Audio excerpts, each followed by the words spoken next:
आपके अच्छा क्वेश्चन है। ये क्या कह रहा है कि सिद्ध कीजिए दो क्रमागत धनात्मक पूर्णांकों का गुणनफल कितना गुणनफल दो से क्या होता है, विभाज्य होता है। मतलब कोई भी लगातार दो संख्याओं का आप गुणा करेंगे तो उसमें दो का भाग पूरा पूरा जाएगा। ये ऐसे कह रहा है जैसे कोई भी लगातार दो संख्या लीजिए, प्लस वाली लीजिए। जैसे मान लीजिए मैंने एक बार क्या ले लिया, 2 × 3 कितना आएगा, 6। 6 में दो का भाग जाता है पूरा, तो सही है। एक बार और लीजिए, लगातार कोई भी संख्या ले लीजिए, 4 और 5 ले ली, 4 पंजे कितना होता है, 20, इसमें जाता है दो का भाग, है ना। ऐसे लगातार कोई भी संख्या ले लीजिए, 10, 11, 12, 13, जो भी गुणा करने के बाद आंसर आएगा उसमें दो का भाग पूरा पूरा जाएगा, वो हमें सिद्ध करना है। ठीक है, तो कैसे सिद्ध करेंगे, हमें तो पता नहीं है कि भाई लगातार दो संख्या कौन सी है, हमें तो सिद्ध करके बताना। तो कैसे सिद्ध करेंगे कि अब माना पहली जो धनात्मक संख्या वो क्या है, n है, क्योंकि हमें पता नहीं है वो संख्या कौन सी है। आप x भी मान सकते हो, कुछ भी मान सकते हो, उसमें कुछ नहीं फर्क पड़ना। तो माना पहली संख्या कितनी मान ली मैंने, n।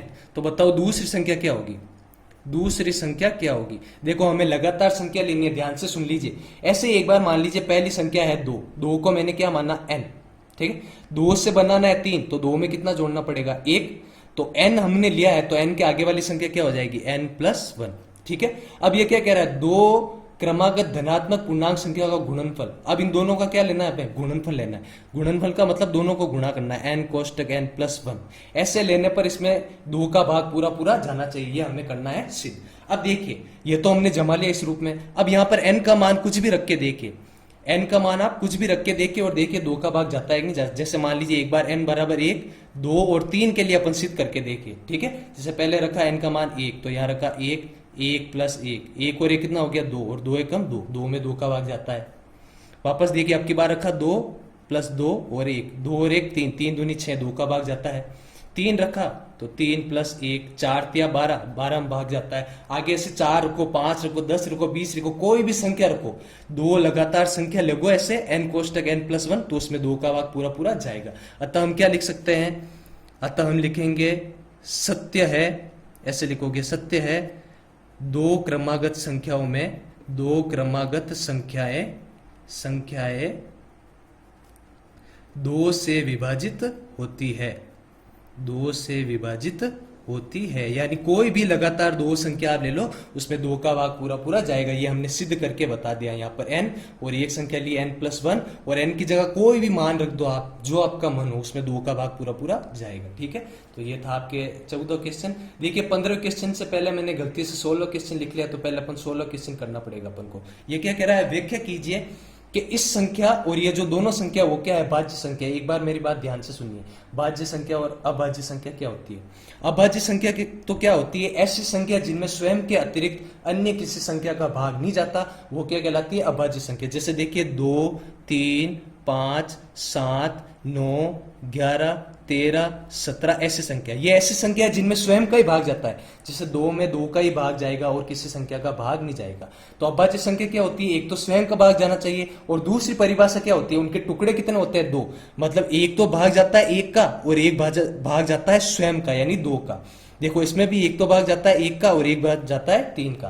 तो अभाज्य संख्या क्या हुई, एक तो जिनमें स्वयं का भाग जाता है, और या फिर स्वयं के अतिरिक्त और किसका भाग जाता है, 1 का।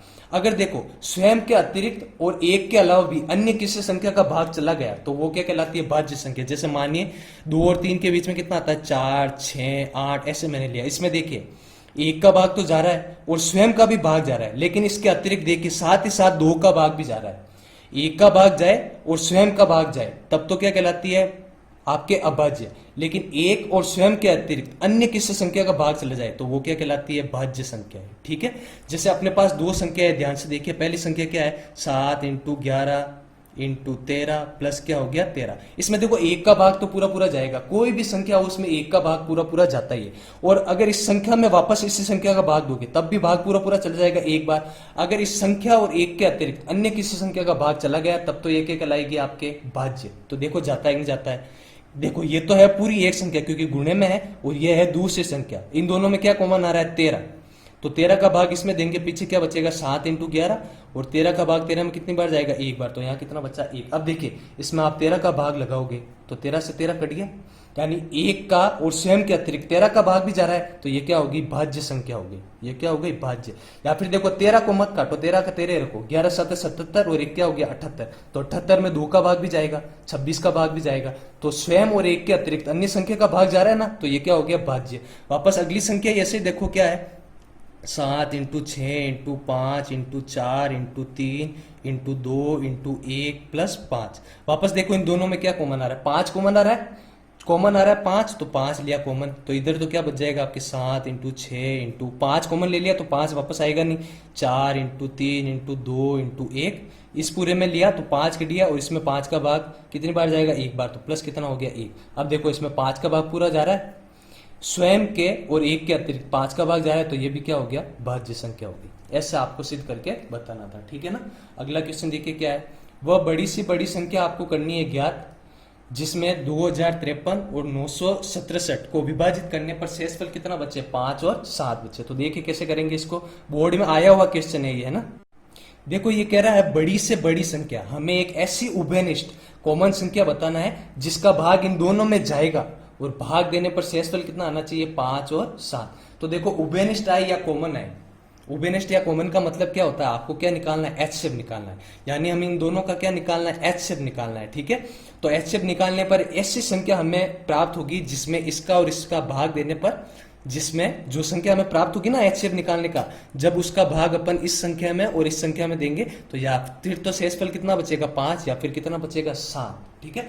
तो देखो एक मेरी बात सुनो, अगर मान लीजिए हमने 17 में 3 का दिया भाग, तो भाग कितनी बार जाएगा, 5 बार, और शेषफल कितना बचेगा, 2, ठीक है ना। अगर मैं ये जो शेषफल 2 है इसमें से घटा दूं तो पीछे कितना बचेगा, 15, और 15 में 3 का भाग पूरा पूरा वैसे चला जाएगा। तो देखो अपने पास शेषफल कितना बच रहा है, 5 और 7, तो वैसे ही जैसे मैंने यहां पर शेषफल घटाया तो भाग पूरा पूरा गया, वैसे ही शेषफल 2053 का शेषफल कितना है, 5, और 967 का शेषफल कितना है, 7, है ना। अगर इन दोनों का शेषफल मैं इनमें से पहले ही घटा दूं तो जो उभयनिष्ठ संख्या अपन निकालेंगे ना एचसीएफ, उसका भाग इसमें पूरा पूरा चला जाएगा और उससे एचसीएफ भी आपके आसानी से निकल जाएगा। तो सबसे पहला काम क्या है कि 2053 और 967 में से जो इनका शेषफल है वो घटा दीजिए, घटा के देखिए कितना आता है। तो यहाँ तो आपके बच जाएगा 960 सीधा सीधा, और यहाँ पर देखिए 13 में से 5 गया 8, यहाँ बचेगा 4, 0 और 2। तो 2048 और 960 का आपको निकालना है एचसीएफ, ठीक है ना। आप इनका भी एचसीएफ निकाल सकते थे लेकिन उसमें होती थोड़ी कठिनाई आपको, लेकिन अगर आप शेषफल घटा के इसमें से निकालोगे ना एचसीएफ, तब आपके एचसीएफ आसानी से निकल जाएगा, है ना। तो देखिए 2048 और 960 का निकालना है एचसीएफ। एचसीएफ आप उभयनिष्ठ गुणनखंड करके निकाल सकते हो, अभाज्य गुणनखंड। जैसे 2048 के क्या होते हैं, देखिए मैं ऐसे बोल के आपको बता देता हूँ, 2 दूनी 4, 4 दूनी 8, 8 दूनी 16, 16 दूना 32, 32 दूना 64, 64 दूना 128, 256, 512, 1024, 2048 कितना आएगा, ये 2 की घात 11 बार जाएगा।